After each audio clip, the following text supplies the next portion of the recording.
Okey, saya akan tunjukkan saiz yang sepatutnya. Okey, saiz yang sepatutnya lebih kurang macam ni lah. Kalau kata 3 bulan. 3 bulan 3 inci. Ini saiz yang sepatutnya. Kalau kata saiz yang sepatutnya besar ni, kalau kau orang berbanding pula dengan saiz yang besar-besar yang macam ni, memang ketara, jelas. Pembesaran dia memang berbeza. Assalamualaikum, salam sejahtera. Okay, jumpa lagi dalam channel Zulkifli Haji Ali. Okay, untuk video kali ini saya nak kongsikan sedikit daripada pengalaman saya tu mengenai ikan terbantut. Kalau ikan terbantut ni macam mana kita nak buat? Ataukah kita nak biarkan saja di dalam kolam kita ni? Okey, ikan terbantut ni kalau di mana-mana pun, di mana-mana kolam ternakan pun, ikan terbantut ni tetap akan ada juga. Cuma daripada segi jumlah, banyak dan sedikit, itu saja. Okey, adakah ikan terbantut ni kita boleh pulihkan pembesaran dia, ataupun dia memang terbantut saja macam tu, ataupun bagaimana kita nak kena pasti bahawa ikan tu dah terbantut? Ikan terbantut ni kita boleh kena pasti dia daripada awal pembenihan lagi.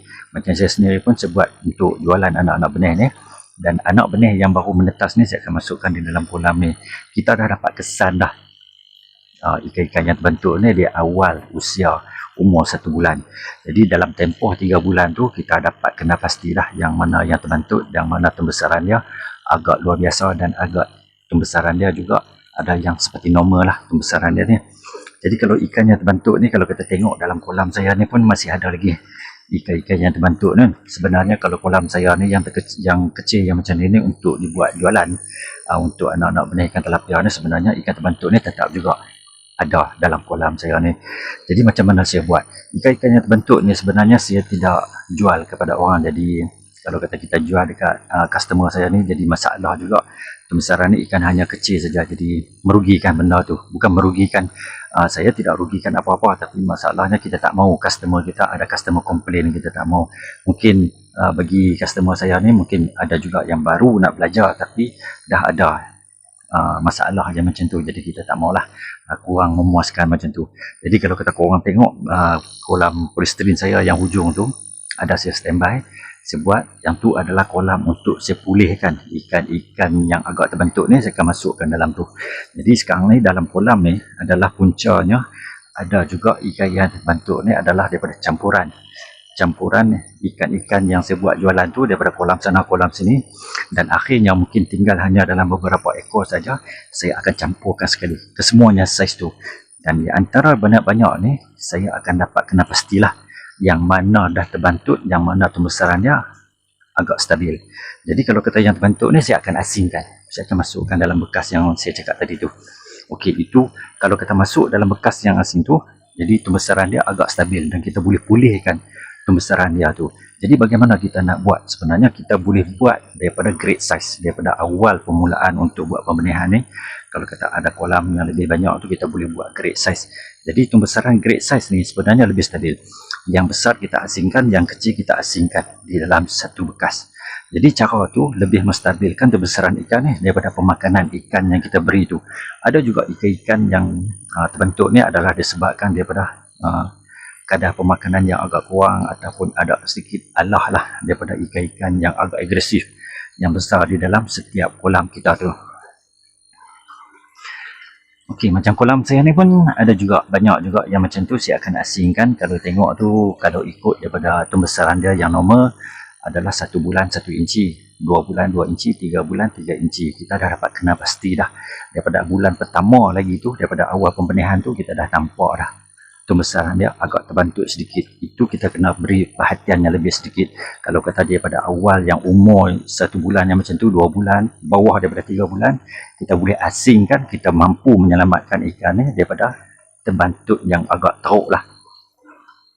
Okey, untuk video kali ni saya akan ambil lah anak-anak benih yang agak terbentuk ni, saya akan asingkan, masukkan ke dalam bekas tu, bekas polisterin tu untuk dipulihkan pembesaran dia. Jadi pembesaran dia jangan kadang-kadang kalau kata kita tengok daripada kolam-kolam yang besar sana tu, anak-anak benih yang terbentuk ni dia orang akan buang mungkin itu tidak dapat dinafikan lah sama ada betul ataupun tidak, tapi daripada segi pemerhatian saya memang akan ada yang macam tu. Ikan-ikan yang agak terbentuk ni dia orang akan buang. Sebab ikan-ikan terbentuk ni kalau kata kita ada kita pelihara juga, dia akan menyebabkan kerugian daripada beberapa kos listrik, kos yang biasa-biasa, kos listrik, kos air, kos maintenance dan pelbagai lagi kos, terutama sekali daripada kos pemakanan lah.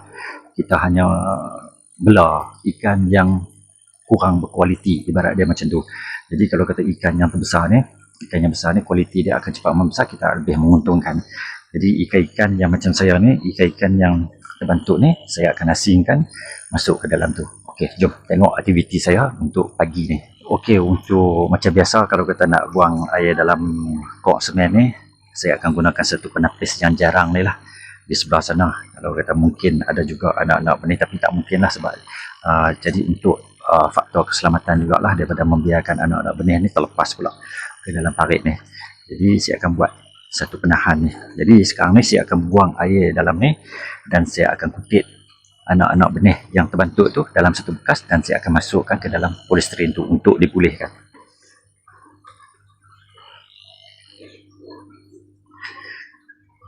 Okey, sekarang ni saya buang air dalam kolam ni.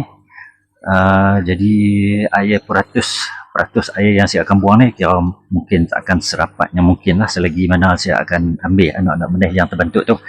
Jadi sebenarnya anak-anak benih yang terbentuk ni agak kesian jugalah kalau kita tengok, dia memang kecil sangat, dia memang bantut dia tu, memang agak kesian lah. Kalau macam bagi saya sendiri pun tak sanggup pula kalau kita nak buang begitu saja kan. Kalau nak buang pun nak buang dekat mana, kalau kita nak buang dekat tali air, itu adalah satu kesalahan juga bagi kita. Jadi kalau kata kita boleh buat ternakan ni, sebenarnya kita mampu pulihkan dia lagi. Macam saya cakap tu lah, kita buat satu tempat untuk pemulihan dia. InsyaAllah dia akan berhasil jugalah. Tapi walaupun memakan masa sedikit, tapi sekurang-kurangnya kalau kita dah dapat saiz yang agak-agak 3 jari macam ni pun, kita dah boleh makan sebagai lauk. Jadi ini adalah kolam yang korang tengok lah daripada yang baru saya post tu dalam YouTube tu. Yang baru-baru ni saya buat cucian tu, saya ambil saiz yang 3 inci tu, saya masukkan ke dalam polytank tu. Di kolam ni lah. Kolam ni. Dan kalau kita dah buang air macam ni, saya boleh buat cucian lagi sekali. Jadi tengok dalam ni pun ada juga yang saiz yang besar-besar tu, saya akan transfer lagi masuk ke dalam tu. Sebenarnya ikan tilapia ni memang cepat besar. Memang cepat besar ikannya. Kalau kita daripada pemberian pemakanan kita yang cukup ataupun penjagaan oksigen cantik, ikan tilapia ni memang pembesarannya memang akan terbaik. Lambat lagi nak buang ni, kena tunggu dulu. Okey, sementara tunggu air dalam kok sebenarnya surut sikit, saya akan ambil ni. Saya akan standby satu bekas lah untuk isi ikan-ikan yang terbentuk ni. Dia pun boleh.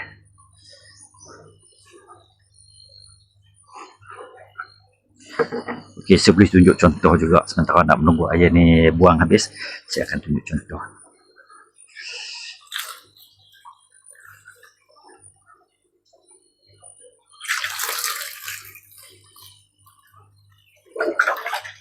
Saya akan tunjuk contoh ikan yang terbentuk yang ada dalam ni. Okey, saya ambil secara random dan saya akan tunjuk.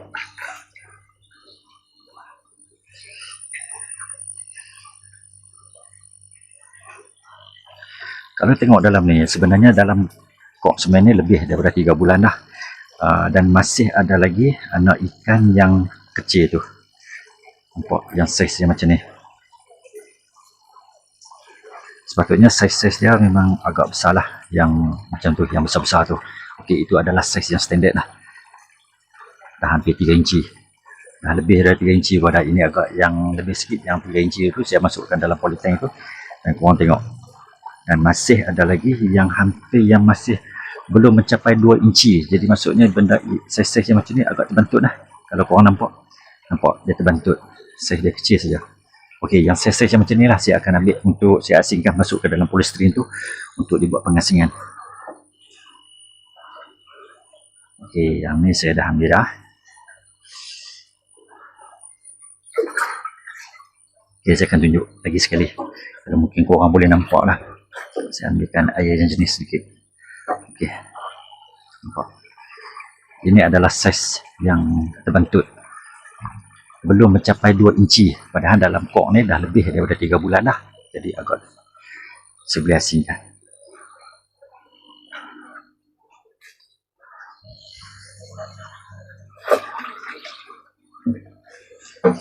Okey, macam itulah yang saya akan buat. Saya akan ambil yang terbentuk yang dalam ni, saya akan masukkan dalam tu. Lambat lagi nak tunggu sebab kok ni 250 liter jumlah isi padu air dalam ni. Lambat lagi. Baru hampir belum mencapai setengah kok lagi sebab piping yang saya guna ni piping yang kecil saja.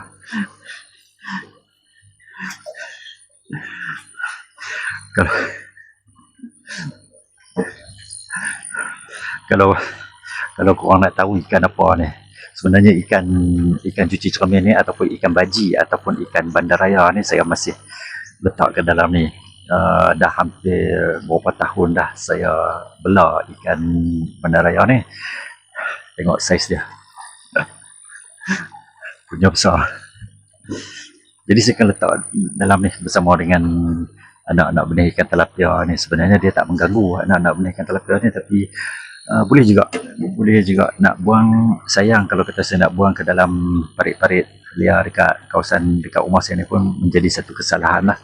Walaupun nampak macam seekor jadi, tapi tetap juga saya akan bersalah lah. Dan sonok juga belah ikan ni.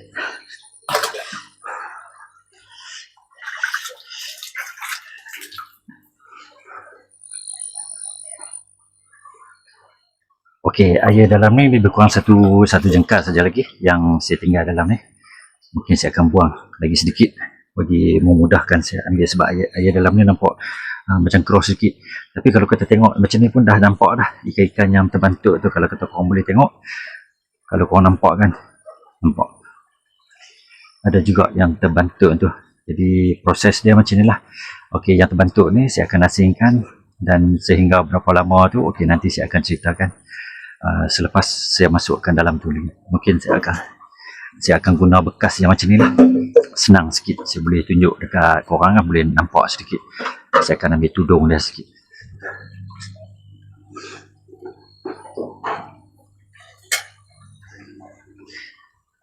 Okey, masukkan dalam bekas dia yang macam akuarium kecil ni.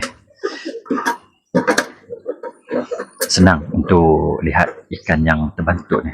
Saya akan masukkan air sikit. Okey, macam tu.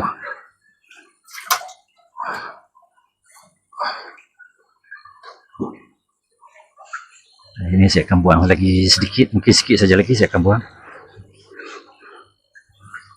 Okey, nampak macam dah boleh dah ni. Dah boleh dah. Tak payah buang terlalu sebab dah nampak dah ikan. Okey, ni ada ni apa, daun. Okey, saya akan stop dulu.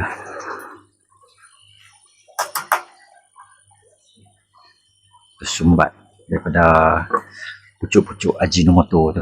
Pucuk Ajinomoto yang saya bagi untuk makanan ikan tilapia ni. Okey, saya akan ambil yang terbentuk tu. Kalau tengok ada banyak juga ni yang terbentuk ni. Saiz-saiz yang kecil sangat. Ni, nampak?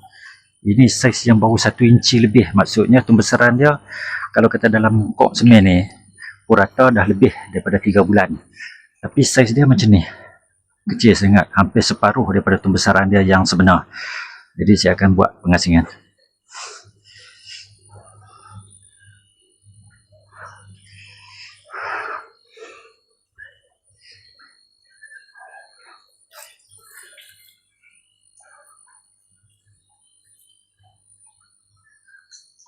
Nampak saiz dia kecil.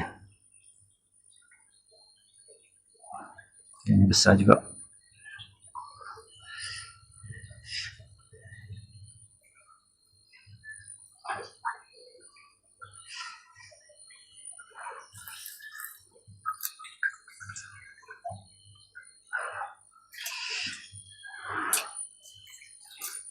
Okey, mungkin korang juga nak tanya, kalau kata dah lebih daripada 3 bulan dalam ni, pembesaran dia yang sebenarnya bagaimana? Okey, pembesaran dia yang sebenar dia macam ni. Saya akan tunjuk satu contoh. Kalau yang daripada yang video saya yang lalu tu, saya dah tunjuk yang saiz 3 inci lebih tu, sebenarnya dah 2 kali saya buat grade size dalam ni. Jadi ikan-ikan yang besar tu saya akan transfer masuk ke dalam polytank tu. Yang belen-belen dalam ni agak pembesaran dia agak lewat sedikit. Jadi yang terbentuk ni pun masih banyak. Okey, saya akan tunjukkan saiz yang sepatutnya. Okey, saiz yang sepatutnya lebih kurang macam ni lah. Kalau kata 3 bulan. 3 bulan 3 inci. Ini saiz yang sepatutnya. Kalau kata saiz yang sepatutnya besar ni, kalau kau orang berbanding pula dengan saiz yang besar-besar yang macam ni, memang ketara, jelas. Pembesaran dia memang berbeza.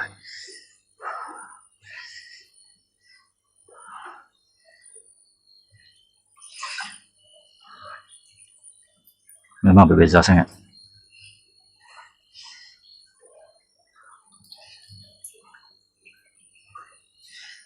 Saya akan ambil yang paling kecil sekali lah untuk dibuat pengasingan ni. Okey, saya boleh kongsikan juga. Kalau kata dibiarkan terus dalam ni, okey, bagaimana? Boleh dibiarkan dalam ni, tapi saiz dia memang hanya sekadar macam ni saja. Kemungkinan sampai bila-bila pun saiz dia macam ni. Jadi agak merugikan kita lah daripada segi kos pemakanan dan kos maintenance.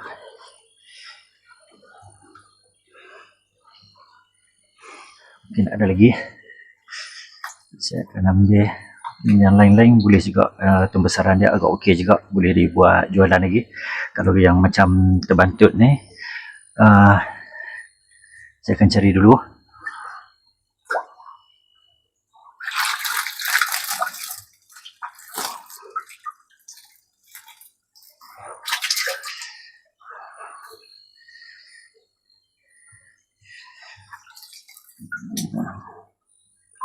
Okey, nampak ada lagi beberapa ekor yang boleh saya ambil. Saya akan cari lagi. Okey, cukup. Saya rasa setakat ni dulu. Untuk saya cari yang terbantut tu rasanya dah tak ada dah dalam kolam ni. Okey, saya boleh tunjuk ikan yang terbantut tu. Okey, kalau korang tengok daripada sini mungkin korang nampak. Okey. Okey, saya akan alihkan sedikit kamera tu. Okey, yang ni adalah saiz ikan yang saya ambil tadi daripada kolam, yang ikan-ikan yang terbantut tu. Jadi ikan yang terbantut ni kalau kata tengok daripada saiz yang sebenar ni sepatutnya dah 3 bulan. Okey, kalau dah 3 bulan sepatutnya saiz ni dah melebihi daripada 3 inci. Tapi saiz yang saya ambil ni hanya dalam 1 inci dan lebih sahaja. Jadi agak terbantut ikan ni. Bukan agak terbantut, memang terbantut pun ikan ni. Jadi dulu kalau kata ikan-ikan yang terbantut ni saya akan asingkan ke dalam satu bekas, dan ada juga daripada pembeli-pembeli, penternak-penternak ikan kelisa ataupun ikan-ikan yang besar tu sebagai pemberi pemakanan untuk ikan-ikan diorang tu yang ternak dalam akuarium tu. Ada diorang beli ikan-ikan yang terbantut macam ni, saya akan buat pengasingan lah. Tapi sebenarnya sekarang ni dah kurang dah untuk dibuat jualan ikan-ikan yang macam ni. Sebenarnya ikan-ikan yang macam ni saya masih jual lagi dalam keadaan jualan untuk seekor. Jadi seekor macam ni pun saya akan letak harga 20 sen seekor. Jadi harga agak tinggi lah daripada jualan saya tu.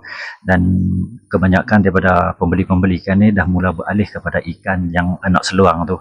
Jadi ikan tilapia ni ada juga daripada pembeli-pembeli kalau kata dalam keadaan terdesak ataupun bekalan anak seluang tu dah kehabisan, dia orang akan datang untuk mendapatkan ikan-ikan yang macam ni daripada saya juga. Untuk saiz yang macam ni, saiz 2 ekor. Saiz seekor 20 sen untuk seekor. Jadi ada juga yang membelilah untuk sebagai pemberi pemakanan ikan-ikan yang besar tu. Selalunya ikan kelisa lah, ikan arwana tu, sebagai ikan hidup.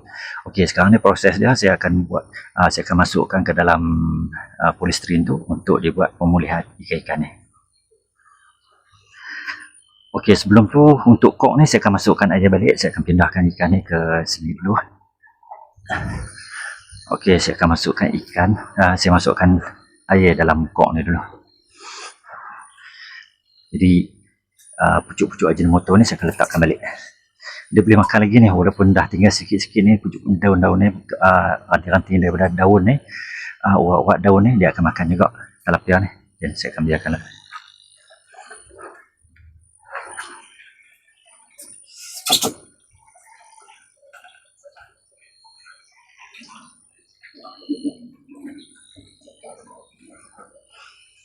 Jadi saya akan masukkan air pipe lah, terus masuk dalam ni tanpa menggunakan anti klorin.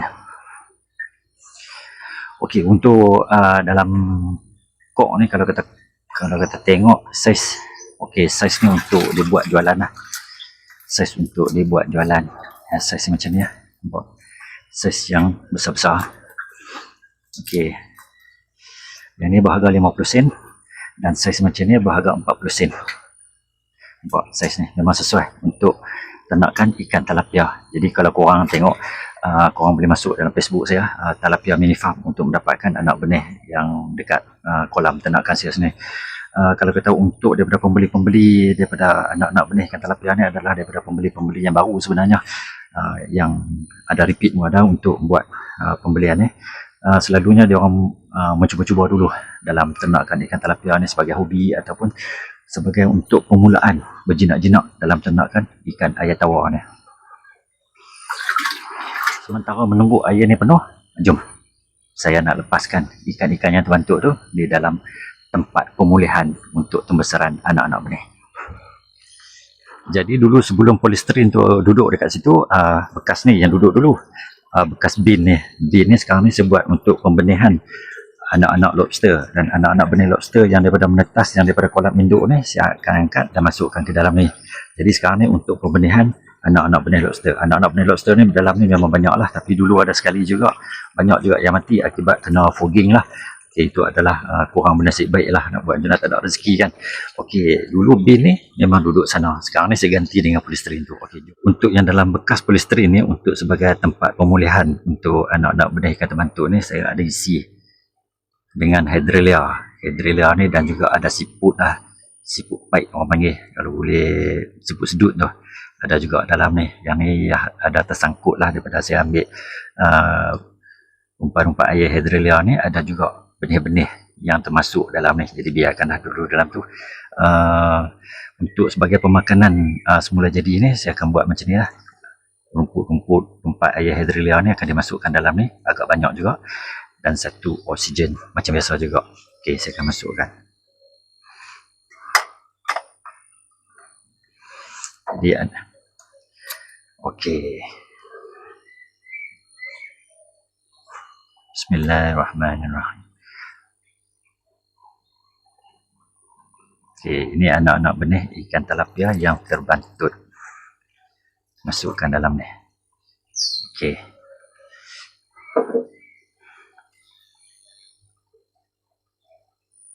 oksigen ni saya perlukan kuatkan sedikit. Okey, saya akan bukakan dia punya flow. Okey, okey, mungkin korang juga ada bertanya berapa lama kita nak letak anak-anak ikan tilapia yang terbantuk ni dalam ni, berapa banyak kita nak buat pemulihan.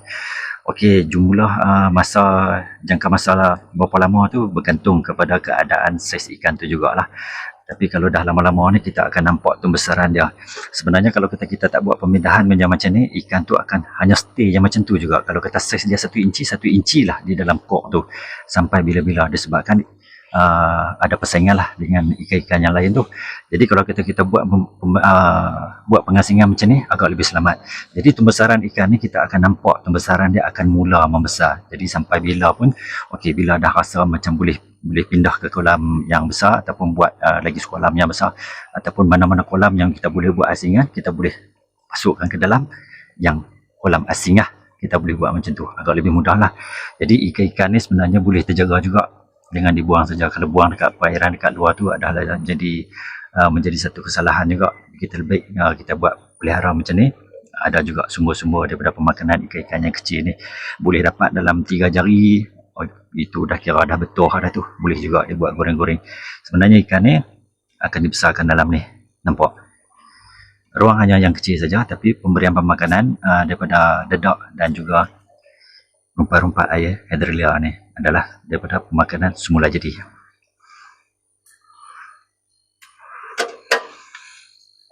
Okey, jom kita tengok kok yang sebelah belakang. Okey, sebelum tu, ini adalah salah satu daripada jalan penyelesaian lah untuk kita mengatasi masalah terbantutnya ikan tu secara berterusan, dan kita mampu pulihkan anak-anak ikan yang terbantuk ni untuk mendapatkan pembesaran yang agak normal. Okey, kesimpulannya daripada video ni, saya boleh kongsikan sebenarnya ikan-ikan yang reject ni, kita boleh kategorikan sebagai ikan reject ni. Sebenarnya kita boleh buat reward rate, kita boleh buat pembesaran dia agak stabil balik. Dengan ada kaedah-kaedah yang tertentu, kita mampu pulihkan ikan-ikan ni. Jadi jangan dibuang saja. Sebenarnya ada juga faedah dia kalau kita buat macam ni. Kalau kata ikan-ikan yang diternak di kawasan tempat-tempat yang agak besar untuk perindustrian tu, jadi ikan-ikan ni sebenarnya telah dibuang ataupun kita tak tahulah dibuang ke mana, tapi mungkin kita mungkin anggap itu adalah daripada teknik-teknik pembesaran ikan tu. Agak merugikan jugalah kalau kata dia orang belah masih ada lagi ikan-ikan yang agak terbentuk macam ni, sebab produktiviti mereka agak terganggu lah. Tapi dalam ternakan kita yang secara kecil-kecil macam ni, kita boleh guna praktikkan daripada idea-idea kita tu untuk mampu pulihkan dalam ternakan kita ni. Kita hanya nak ikan kita hidup saja dalam kolam ternakan kita yang hanya short-short sendiri ni. Sebenarnya kita boleh manfaatkan ruang apa yang kita ada. Okey, sebarang komen, sebarang idea korang boleh tulis dekat ruangan komen dekat bawah. Semoga kita jumpa lagi next video. Assalamualaikum. Assalamualaikum dan salam sejahtera. Okey, saya lupa nak kongsi. Sebenarnya kalau kita tengok daripada saiz ikan-ikan, anak-anak ikan yang terbantut tadi tu, ada juga yang bentuk badan dia tu macam agak bengkok sedikit. Kalau kita tengok dia memanjang dan agak bengkok sedikit. Sebenarnya ikan yang macam tu kalau kata tahap bantut dia memang akan terbantuk macam kekal lah.